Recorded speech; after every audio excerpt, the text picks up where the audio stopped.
Subscribe کیجیے Islamic centre کو اور بیل آئیکن دبا دیجیے سب سے پہلے حمد، نعت، نظم، غزل اور اس طرح کے دوسرے کلام سے مستفید ہوں۔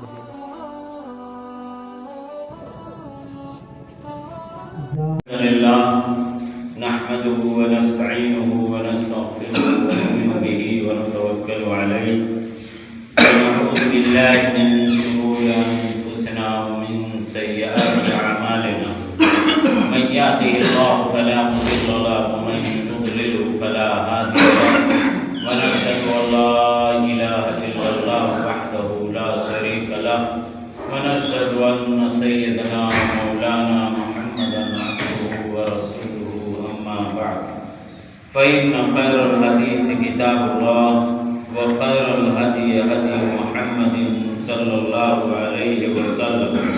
وشر الأمور محدثاتها وكل محدثات بدعة وكل بدعة ضلالة وكل ضلالة في النار فأعوذ بالله السميع العليم من الشيطان الرجيم بسم الله الرحمن الرحيم وَلْتَكُنْ مِنْكُمْ أُمَّةٌ يَدْعُونَ إِلَى الْخَيْرِ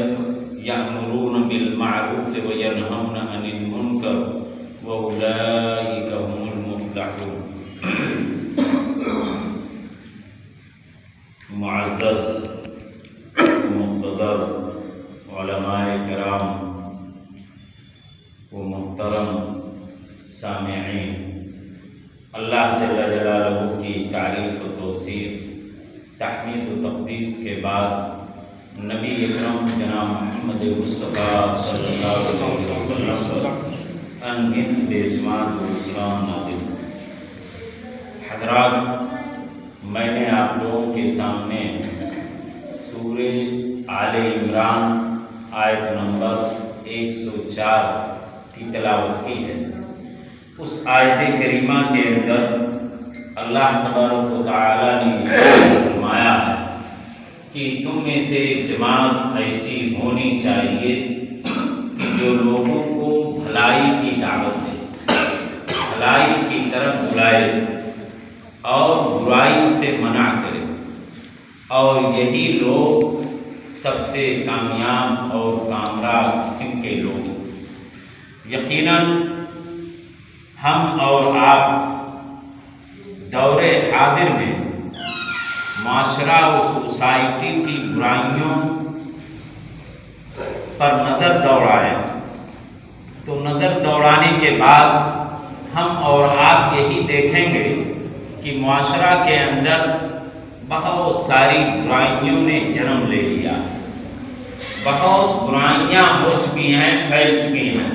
اور جیسا کہ اللہ کے نبی اکرم صلی اللہ علیہ وسلم کی پیشین گوئیاں بھی ہیں، لیکن اس کے ساتھ ساتھ اس سے بھی کہیں زیادہ برائیاں پھیل چکی ہیں۔ ان برائیوں کے پھیلنے کے دو ہی سبب ہو سکتے ہیں۔ ایک سبب تو یہ کہ ہماری اور آپ کی ایمان کی کمزوری، ہماری اور آپ کی ایمان کی کمزوری، اور اوپر سے شرور و فتن کا خطرناک حملہ، کہ برائیوں کا اوپر سے حملہ ہو رہا ہے، اور ہماری اور آپ کی ایمان کی کمزوری ہے، جس کے ناطے سے یہ برائیاں عام ہوتی چلی جا رہی ہیں۔ اور دوسری وجہ یہ بتلائی جا رہی ہے کہ امر بالمعروف والنہی عن المنکر کا خاطر خواہ اہتمام نہ کرنا، لوگوں کو بھلائی کی طرف بلانا اور برائی سے روکنا، یہ عمل، یہ فریضہ انجام نہ دینے کی وجہ سے برائیاں عام ہوتی چلی جا رہی ہیں۔ جیسا کہ ہم اور آپ اپنے معاشرہ یا ٹولہ و محلہ کے اندر دیکھتے بھی ہوں گے کہ اگر ایک شخص نماز پڑھ رہا ہے تو ہماری اور آپ کی یہ زحمت یا ہماری اور آپ کی یہ سوچ نہیں بنتی ہے کہ ہم ذرا اپنے پڑوسی سے یا اور دیگر ملنے جلنے والے ساتھیوں سے اپنے احباب اور رفقا کو بھی آمادہ کریں کہ بھائی میں نماز پڑھ رہا ہوں، چلیے آپ تمام حضرات بھی حاضری دے دیں۔ یہ ہماری اور آپ کی توفیق نہیں ہوتی ہے، تو گویا کہ بھلائی کی جانب حکم نہ دینا، برائی سے نہ روکنا اس اہم فریضے کے چھوڑ دینے کی وجہ سے دن بدن برائیاں عام ہوتی جا رہی ہیں۔ اللہ تبارک و تعالیٰ نے اسی چیز کی طرف اشارہ کیا کہ یقیناً دنیا کے اندر امت محمدیہ میں سے ایک جماعت ایسی ہونی چاہیے کہ جو لوگوں کو بھلائی کا حکم دے اور برائی سے روکے۔ جو عمل، جو اہم فریضہ یہ جماعت انجام دے گی، یقیناً وہی لوگ فوز و فلاح سے ہمکنار ہوں گے اور کامیابی اور کامرانی قدم بوس ہوگی۔ دوسری جگہ پر اللہ تعالیٰ نے فرمایا کہ جو شخص ایسا عمل کرتا ہے، یا اللہ کے نبی اکرم صلی اللہ علیہ وسلم نے اپنی امت کے تعلق سے اللہ تعالیٰ نے امت محمدیہ کی طرف اشارہ کرتے ہوئے اور امت محمدیہ کو تمام امتوں میں سب سے بہترین امت قرار دیا ہے اور کہا کہ کنتم خیر امت، تم سب سے بہترین امت ہو۔ بھائی سب سے بہترین امت کیوں ہو؟ کیا فریضہ آپ ادا کر رہے ہیں؟ کون سی خوبیاں آپ کے اندر پائی جا رہی ہیں؟ کون سی صفات حمیدہ موجود ہیں کہ جن کی بنیاد پر اللہ تعالیٰ نے امت محمدیہ کو خیر امت کے لقب سے ملقب کیا؟ اللہ تعالیٰ نے آگے ذکر کیا کہ خوبیاں وہ ہیں کہ اخرجت للناس تأمرون بالمعروف وتنہون عن المنکر، یعنی وہ خیر امت اس ناطے سے ہے کہ وہ جماعت لوگوں کے اندر نکلتی ہے اور لوگوں کو بھلائی کی جانب حکم دیتی ہے، بھلائی کی طرف بلاتی ہے اور برائی سے روکتی ہے۔ اس ناطے سے اس کو خیر امت کے لقب سے ملقب کیا گیا۔ لہذا یہ اہم فریضہ سب سے اہم فریضہ ہے جس کا انجام دینا ہر کس و ناکس ہر شخص کے اوپر ضروری ہے۔ یہ کوئی ضروری نہیں ہے کہ جو شخص عالم ہو، جو شخص کسی مدرسے سے کسی یونیورسٹی سے فارغ ہو اسی کے اوپر ضروری ہے، بلکہ اللہ تبارک و تعالیٰ نے ہر شخص کے اوپر لازم قرار دیا ہے۔ جتنی اس کے پاس علم ہو اپنے علم کے مطابق اس کو یہ اہم فریضہ کے انجام دینا چاہیے۔ اسی لیے اللہ تبارک و تعالیٰ نے قرآن مجید کے اندر مختلف جگہوں پر اس بات کی وضاحت کی ہے، اور جو لوگ اس فریضے کو انجام نہیں دیتے ہیں ان کو ملعون بھی قرار دیا گیا ہے۔ لعن الذین کفروا، جو آیت کریمہ ہے کہ جس کے اندر ان لوگوں کو ملعون قرار دیا گیا ہے جو امر بالمعروف والنہی عن المنکر کا فریضہ انجام نہیں دیتے ہیں۔ لہذا اس سے اس اہم کام کی اہمیت ثابت ہوتی ہے، لیکن اس اہم کام کے لیے جو شرطیں بتلائی گئی ہیں ان شرطوں کا بھی لحاظ کرنا ضروری ہے۔ بھائی الامر بالمعروف والنہی عن المنکر کون شخص فریضہ انجام دے گا؟ اس کے لیے 3 شرطیں بتلائی گئی۔ سب سے پہلی شرط یہ بتلائی گئی کہ بھائی علم ہو، معرفت ہو، جانکاری ہو، خاطر خواہ اس کے پاس یہ قرآن و حدیث کا علم موجود ہو، ایسے شخص کے لیے یہ فریضہ انجام دینا ضروری ہے۔ جیسے مثال کے طور پر لوگ بیان کرتے تھے، ایک کتاب کے اندر لوگوں نے ایک واقعہ بھی لکھا ہے کہ بھائی جیسے کوئی شخص کم علم ہے تو کم علم ہونے کے ناطے سے بعض دفعہ بعض معنوں کو نہ سمجھ کر کے وہ غلط معنی و مفہوم بھی پرو دیتا ہے۔ ایک شخص کتاب میں پڑھ رہا تھا تو اس کتاب میں لکھا تھا کہ نماز قلب کے ساتھ پڑھو، نماز قلب کے ساتھ پڑھو، یعنی خضوع عاجزی انکساری اور دل لگا کر کے پڑھو۔ تو قلب کے معنی کیا ہوتے ہیں؟ دل کے ہوتے ہیں، بڑے کاف سے۔ لیکن وہ شخص یہ جانتا تھا کہ بھائی چھوٹے کاف سے قلب کے معنی کتا کے ہوتے ہیں، تو وہ اس نے یہ سمجھا کہ بھائی کتاب کے اندر لکھا ہے کہ نماز قلب کے ساتھ پڑھو، تو اس نے سمجھا کہ بھائی قلب کے معنی کتا ہوتا ہے، لہذا ہم کتے کے ساتھ پڑھیں۔ جب اذان ہوئی تو اذان ہونے کے بعد وہ شخص کتے کو لے کر کے پہنچ گیا۔ لوگوں نے پوچھا کہ بھائی یہ کیا ماجرا ہے؟ اللہ کے نبی اکرم صلی اللہ علیہ وسلم نے گھروں میں آنے سے، کتوں کو آنے سے منع کیا گیا،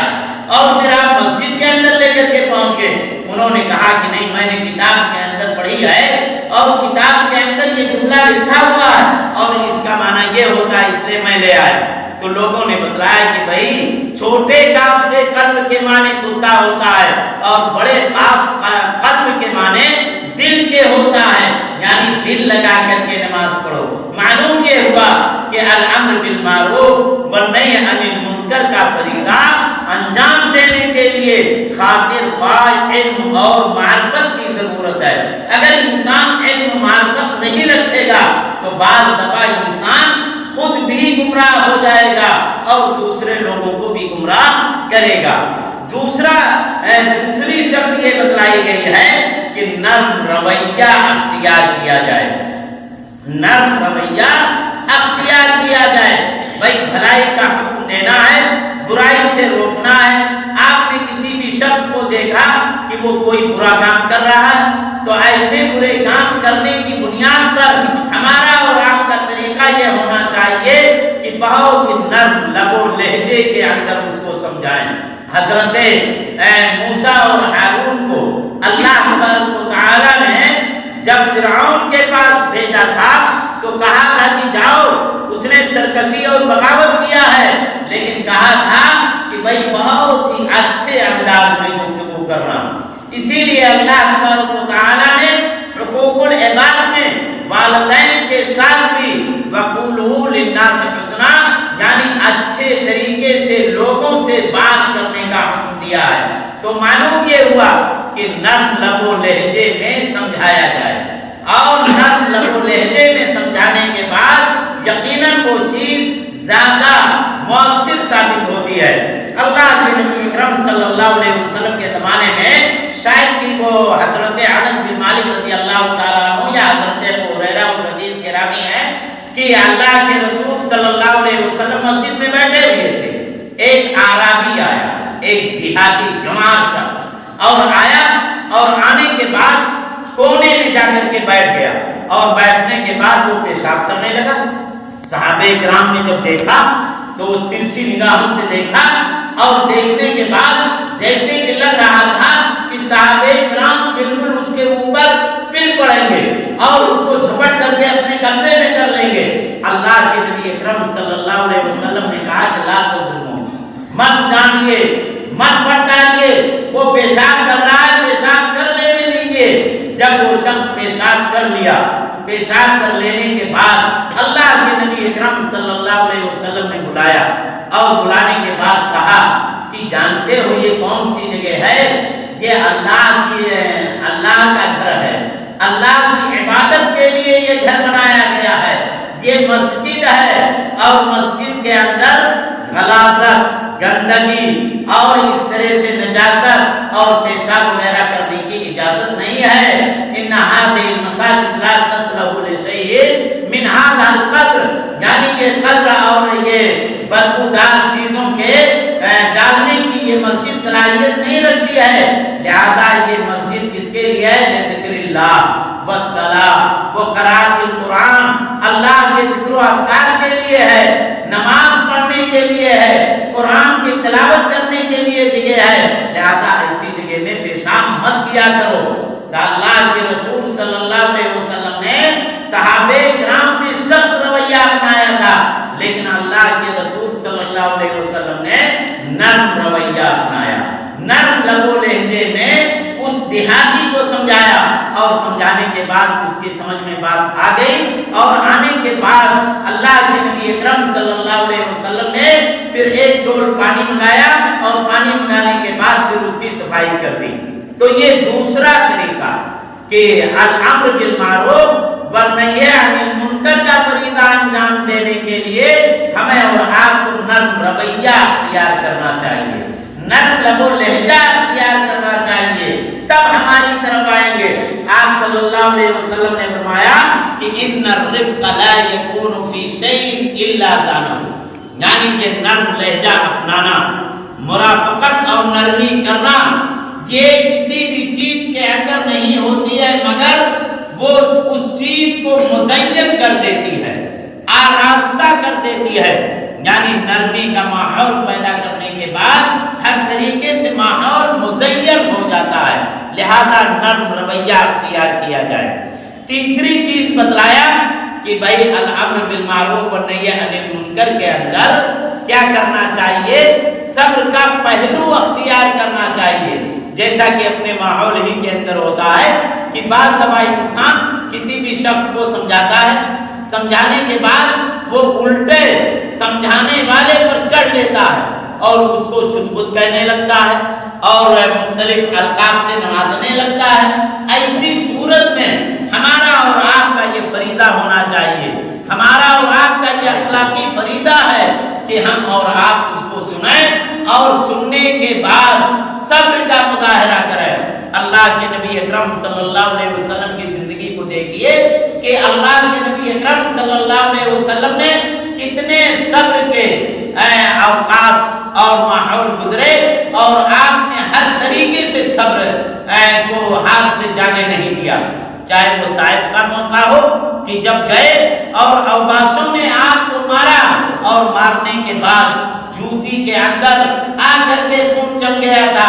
ایسے موقع پر بھی اللہ کے رسول صلی اللہ علیہ وسلم نے بد دعا نہیں دی، آپ نے صبر کیا۔ ایسے ہی عقبہ بن ابی معیط وغیرہ کہ جب آپ اللہ کے رسول صلی اللہ علیہ وسلم نماز پڑھ رہے تھے، نماز پڑھنے کی حالت میں جب وہ جھڑی ڈال دی تھی تو اللہ کے رسول صلی اللہ علیہ وسلم نے ان لوگوں کو تو بد دعا دی تھی لیکن لڑائی جھگڑا اور اس طرح کا مظاہرہ مجادلہ اور مخاصمہ کی بات نہیں کی تھی، لہذا ایسے معاملے میں اس عام فریضے کے انجام دینے کے سلسلے میں اگر کوئی بھی قسم کی بات آئے تو ہمیں اور آپ کو صبر کا مظاہرہ کرنا چاہیے، جیسا کہ اللہ تعالیٰ نے سورہ عصر کے اندر بتلایا کہ والعصر ان الانسان لفی خسر الا الذین آمنوا وعملوا الصالحات وتواصوا بالحق وتواصوا بالصبر، کہ قسم ہے زمانے کی تمام انسان خسارے میں ہیں لیکن وہ لوگ جو ایمان لائے اور ایمان لانے کے بعد عمل صالح کیا اور حق کی تلقین کی اور صبر کی تلقین کی، صبر کو ہر طریقے سے صبر کا دامن تھامے رکھا، لہذا یہ 3 شرطیں بتلائی گئی ہیں۔ پھر اس کے بعد یہ بھی بتلایا کہ بھائی انکار کے بھی مراتب ہوتے ہیں۔ اللہ کے رسول صلی اللہ علیہ وسلم سے ایک روایت جو مشہور معروف روایت ہے، وہ روایت بھی ہمارے اور آپ کے سامنے ہونی چاہیے کہ آپ نے فرمایا کہ من رأى منکم منکرا فلیغیرہ بیدہ فإن لم یستطع فبلسانہ وإن لم یستطع فبقلبہ وذلک اضعف الایمان، کہ جب تم میں سے کوئی بھی شخص کسی کو برائی منکر خلاف شرع کام کرتے دیکھے تو اگر اس کے جسم میں یہ طاقت ہے، بازو میں طاقت ہے تو اس کو چاہیے کہ وہ اپنے ہاتھ سے روک دے۔ اگر کوئی بھی شخص ایسا برا کام کر رہا ہے اور دوسرے شخص کے اندر یہ طاقت و قوت ہے یا اس کے ماتحت کا وہ انسان ہے تو اسے چاہیے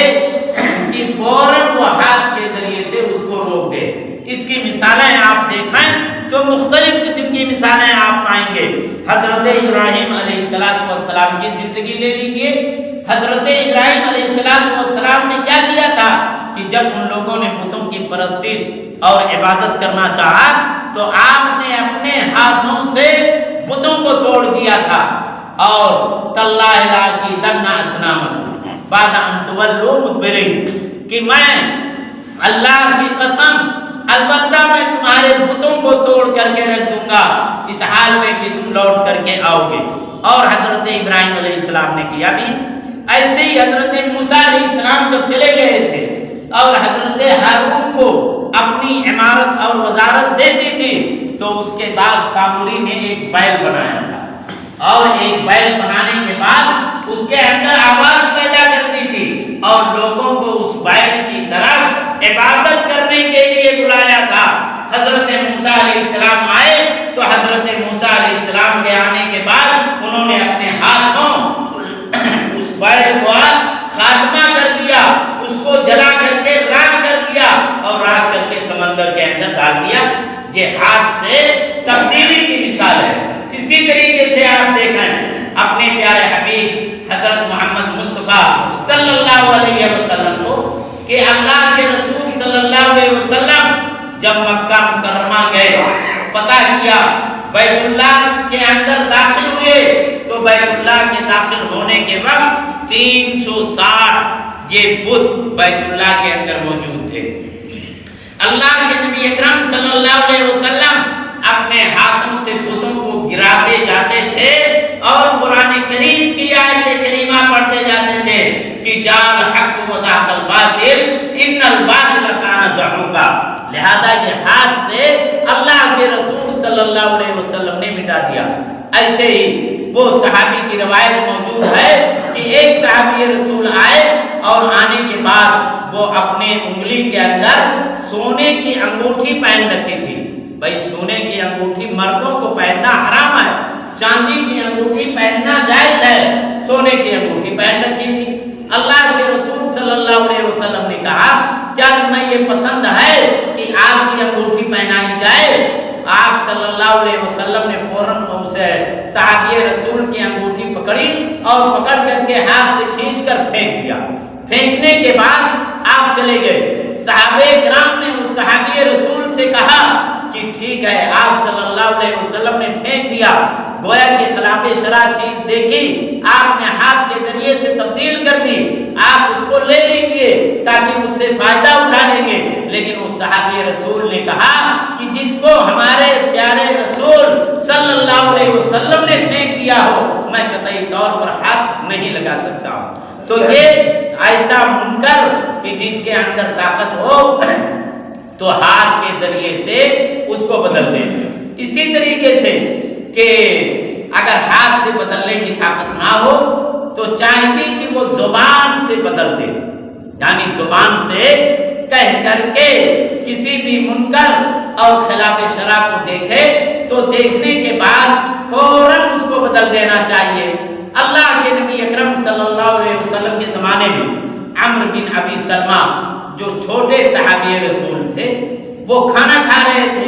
اور بھی دیگر صحابہ کرام کھا رہے تھے۔ جیسے کہ بچپنے کے اندر بچے ہوتے ہیں کہ اپنا ہاتھ پورے پلیٹ میں ادھر ادھر گھماتے رہتے ہیں۔ اللہ کے رسول صلی اللہ علیہ وسلم نے دیکھا تو کہا کہ یہ خلاف شرع ہے، لہذا آپ نے عمرو بن ابی سلمہ کو کہا یا غلام سم اللہ وکل بیمین وکل مما یلی، اے میرے پیارے لڑکے،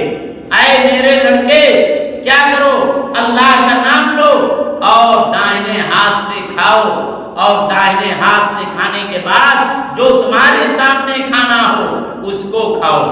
ایک دوسری روایت آتی ہے کہ اللہ کے رسول صلی اللہ علیہ وسلم نے ایک شخص یہ بائیں ہاتھ سے کھانا کھا رہا تھا، جیسے کہ ہوتا ہے بہت سارے حضرات بائیں ہاتھ سے لکھتے ہیں اور بائیں ہاتھ سے سارا کام کرتے ہیں۔ اگر کوئی شخص کہہ دیتا ہے تو کہتے ہیں کہ بھئی ہماری یہ پرانی عادت ہے، بچپنے کی عادت ہے، جبکہ ہمیں اور آپ کو سمجھنا چاہیے کہ بھائی صحابہ کرام بھی تو بہت سارے بڑے ہو چکے تھے اور حضرت ابوبکر رضی اللہ تعالیٰ عنہ وغیرہ کی عمر کتنے عمر تھے جب انہوں نے اسلام قبول کیا، اور اسلام قبول کر لینے کے بعد اسلام کے سارے اصول و قوانین پر ان کو عمل کرنا پڑا۔ تو ایسی صورت میں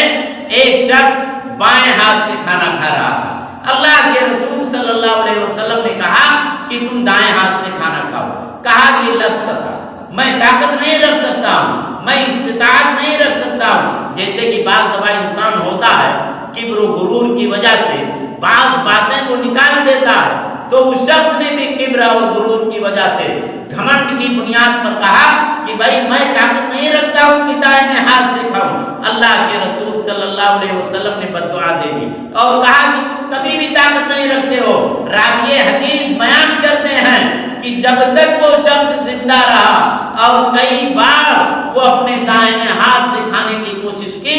لیکن وہ اپنا داہنا ہاتھ اپنے منہ تک نہیں اٹھا سکا۔ لہذا اگر طاقت ہے تو ہم زبان سے بھی کسی بھی برائی کو ختم کر سکتے ہیں، اگر ہاتھ سے بھی نہیں طاقت، زبان سے بھی طاقت نہیں، تب کیا کرنا چاہیے؟ وَإِن لَّمْ يَسْتَطِعْ فَبِقَلْبِهِ ذَلِكَ أَضْعَفُ الْإِيمَانِ۔ اگر برائی کر رہا ہے، خلاف شرع کام کر رہا ہے، تو ہمیں اور آپ کو کیا کرنا چاہیے؟ دل کے اندر برا ماننا چاہیے، تب یہ معاشرہ کی خرابی ختم ہو سکتی ہے۔ بعض حضرات کو آپ لوگوں نے خود بھی دیکھا ہوگا، ہم اور آپ بذات خود دیکھتے ہیں کہ بعض کے بارے میں یہ چیزیں مشہور رہتی ہیں کہ یہ شخص خلاف شرع کام کر رہا ہے، یہ خلاف شرع چیزوں کا عمل کر رہا ہے، لیکن اس کے باوجود اگر وہ دولت والا ہے، مال و دولت والا ہے، جائیداد والا ہے، بابو صاحب ہیں، تو کیا ہوتا ہے کہ یہ بغل میں بیٹھنا اپنے آپ کی کامیابی سمجھتے ہیں کہ ارے بابو کے بغل میں اگر بیٹھ گیا تو گویا کہ ہماری دنیا سدھر گئی۔ یہ معاشرے کے اندر ہوتا ہے۔ لہذا ہمیں اور آپ کو سمجھنا چاہیے کہ اگر کسی کے اندر برائی پائی جا رہی ہے، اگر ہم ہاتھ اور زبان سے طاقت نہیں رکھتے ہیں تو دل کے اندر ایسے شخص کو برا جانیں اور ایسے شخص کے قریب ہمیں اور آپ کو نہیں بیٹھنا چاہیے، ایسے شخص سے ہمیں اور آپ کو دوری بنائے رکھنا چاہیے، ایسے شخص کے غلاظتوں سے اپنے آپ کو بچائے رکھنا چاہیے تاکہ اپنے آپ کو پاک صاف رکھ سکیں۔ یہ اللہ کے نبی اکرم صلی اللہ علیہ وسلم نے فرمایا ہے، اور یہ فریضہ جو انجام دیا جاتا ہے، اس فریضے کی مثال دیتے ہوئے اللہ کے رسول صلی اللہ علیہ وسلم نے دی ہے کہ جیسے کہ بعض حضرات کہتے ہیں کہ چلو میں کر رہا ہوں، دوسرے حضرات کریں چاہے نہ کریں، ہمیں کوئی فکر نہیں ہوتی ہے۔ اس کی مثال دیتے ہوئے بتلایا کہ جیسے لوگ ایک کشتی پر سفر کر رہے ہوں اور اونچے طبقہ پر پانی ہو اور نیچے طبقہ کے لوگ اوپر طبقے پر جا کر کے پانی لیتے ہوں۔ پانی جب لینے کے لیے جاتے ہیں تو اوپر طبقہ والوں کو پریشانی ہوتی ہے، تکلیف پہنچتی ہے، وہ یہ کہتے ہیں کہ بھائی پریشانی ہوتی ہے، آپ نیچے ہی پانی لے لیں۔ اب اگر ایسی صورت میں نیچے طبقہ والے جہاز یا کشتی کا سوراخ کر ڈالیں اور سوراخ کر کے نیچے ہی سے پانی لینا شروع کر دیں اور اوپر طبقہ والے نہ روکیں، نہ منع کریں، تو اس کا انجام کیا ہوگا کہ پوری کشتی غرق ہو جائے گی، کشتی کے تمام لوگ ڈوب جائیں گے۔ اس لیے یہ مثال دیتے ہوئے بتلایا کہ اگر معاشرے کا کوئی فرد خلاف شرع کام کر رہا ہے، کوئی منکر کام کر رہا ہے، کوئی برائی کا کام کر رہا ہے، تو ہمارا اور آپ کا یہ فریضہ بنتا ہے کہ ہم اور آپ ایسے شخص کو قطعی طور پر سمجھانے کی کوشش کریں اور یہ فریضہ انجام دینے کی کوشش کریں۔ تیسری چیز یہ ہے کہ جو لوگ اس فریضے کو انجام دیتے ہیں، یہ اہم فریضہ جو لوگ انجام دیتے ہیں ان کے لیے بھی اللہ کے نبی اکرم صلی اللہ علیہ وسلم نے سخت تحدید بتلائی ہے اور قرآن مجید کے اندر بھی حکم دیا ہے۔ جیسا کہ بعض لوگوں کے بارے میں یہ باتیں آتی ہیں کہ انسان دوسروں کو تو بھلائیوں کا حکم دیتا ہے، برائیوں سے روکتا ہے اور اپنا بذات خود ویسے ہی عمل کرتا ہے۔ اللہ تعالی نے فرمایا کہ اتامرون الناس بالبر وتنسون انفسکم وانتم تتلون الکتاب افلا تعقلون۔ کیا تم لوگوں کو بھلائی کا حکم دیتے ہو اور اپنے آپ کو بھول جاتے ہو اور کتاب اللہ کی تلاوت کرتے ہو؟ اللہ کے رسول صلی اللہ علیہ وسلم نے صاحب تفسیر ابن کثیر نے اپنی تفسیر ابن کثیر کے اندر اس آیت کریمہ کے تحت 2 حدیثوں کو نقل کیا اور کہا کہ بھائی یہ حدیثیں نقل کرنے کے بعد بتلایا کہ بھائی انسان کو اس اہم فریضہ کے انجام دینے والوں کو قطعی طور پر جو بھی فریضہ انجام دیں ان کو بہت ہی زیادہ محتاط کی زندگی گزارنی چاہیے۔ ایک تو وہ حدیث نبوی کہ اللہ کے نبی اکرم صلی اللہ علیہ وسلم معراج میں جب گئے تو دیکھا کہ بہت سارے واعظین، نصیحت کرنے والے، خطبہ حضرات تقریر کرنے والے ان لوگوں کی اونٹوں کو کینچیوں سے کاٹا جا رہا تھا۔ اللہ کے رسول صلی اللہ علیہ وسلم نے پوچھا کہ بھائی یہ لوگوں کے یہ اونٹ کینچیوں سے کاٹے کیوں جا رہے ہیں؟ آپ صلی اللہ علیہ وسلم کو بتلایا گیا کہ یہ بذات خود لوگوں کو بھلائی کا حکم دیتے تھے اور اپنا بھلائی کا کام نہیں کرتے تھے، لوگوں کو برائی سے روکتے تھے اور اپنا بذات خود برائی کرتے تھے۔ اور دوسری روایت جو پیش کی ہے صاحب تفسیر ابن کثیر نے اس آیت کریمہ کے تحت کہا کہ قیامت کے دن ایسے لوگ کہ جو یہ اہم فریضہ انجام دیتے ہیں اور اپنے آپ کو بھول جاتے ہیں، ان لوگوں کے بارے میں کہا کہ قیامت کے دن جہنم کے اندر ڈال دیا جائے گا اور جہنم کے اندر ڈالے جانے کے بعد ان کی اتڑیاں باہر آ جائیں گی، ان کی اتڑیاں باہر آ جائیں گی اور باہر آ جانے کے بعد جیسے کہ ایک رہٹ یا پہلے زمانے کے اندر یہ لاہی وغیرہ کے پھیلنے کا کام اپنا یہ جانوروں کے ذریعے سے کیا جاتا تھا اور وہ چاروں جانب گھومتے تھے، تو بتلایا گیا کہ یہ شخص کی اتڑیاں باہر آ جائیں گی اور اس کے بعد وہ ایسے ہی چکر کاٹے گا۔ لوگ کہیں گے کہ بھائی یہ کون سا شخص ہے؟ لوگ کہیں گے کہ بھائی یہ تو وہ شخص ہے کہ جو دنیا کے اندر ہم کو برائیوں سے روکتا تھا اور بھلائیوں کا حکم دیتا تھا، آج اس کے ساتھ کیا معاملہ پیش آ گیا؟ وہ شخص کہے گا کہ میں بھلائیوں کا تو حکم دیتا تھا لیکن بذات خود بھلائی نہیں کرتا تھا اور برائیوں سے روکتا تھا، بذات خود برائی کرتا تھا۔ تو اللہ تبارک و تعالی نے ایسے لوگوں کے لیے یہ سزا متعین کر دی ہے، لہذا یہ فریضہ انجام دینا بھی اہم ہے اور فریضہ انجام دینے والوں کو بھی چاہیے کہ سب سے پہلے اپنے آپ کی بھی اصلاح کرنے کی ضرورت ہے تاکہ شرمندگی اور ندامت کا سامنا نہ کرنا پڑے۔ اور اللہ کے رسول صلی اللہ علیہ وسلم کی روایت کے مطابق یا اللہ تبارک و تعالیٰ کے فرمان کے مطابق یا ایھا الذین آمنوا لما تقولون ما لا تفعلون کبر مقتا عند اللہ، اس بات کو کہ اگر ہم اور آپ کو یہ ایسی بات کہیں اور جس پر عمل نہ کریں، یہ اللہ تبارک و تعالیٰ کے نزدیک سب سے زیادہ مقبوض اور معیوب چیز ہے۔ لہذا آج ہم سب یہ مل کر کے دعائیں کریں کہ اللہ تبارک و تعالیٰ ہم تمام لوگوں کو الامر بالمعروف والنہی عن المنکر کا فریضہ انجام دینے کی توفیق دے اور ساتھ ہی ساتھ سب سے پہلے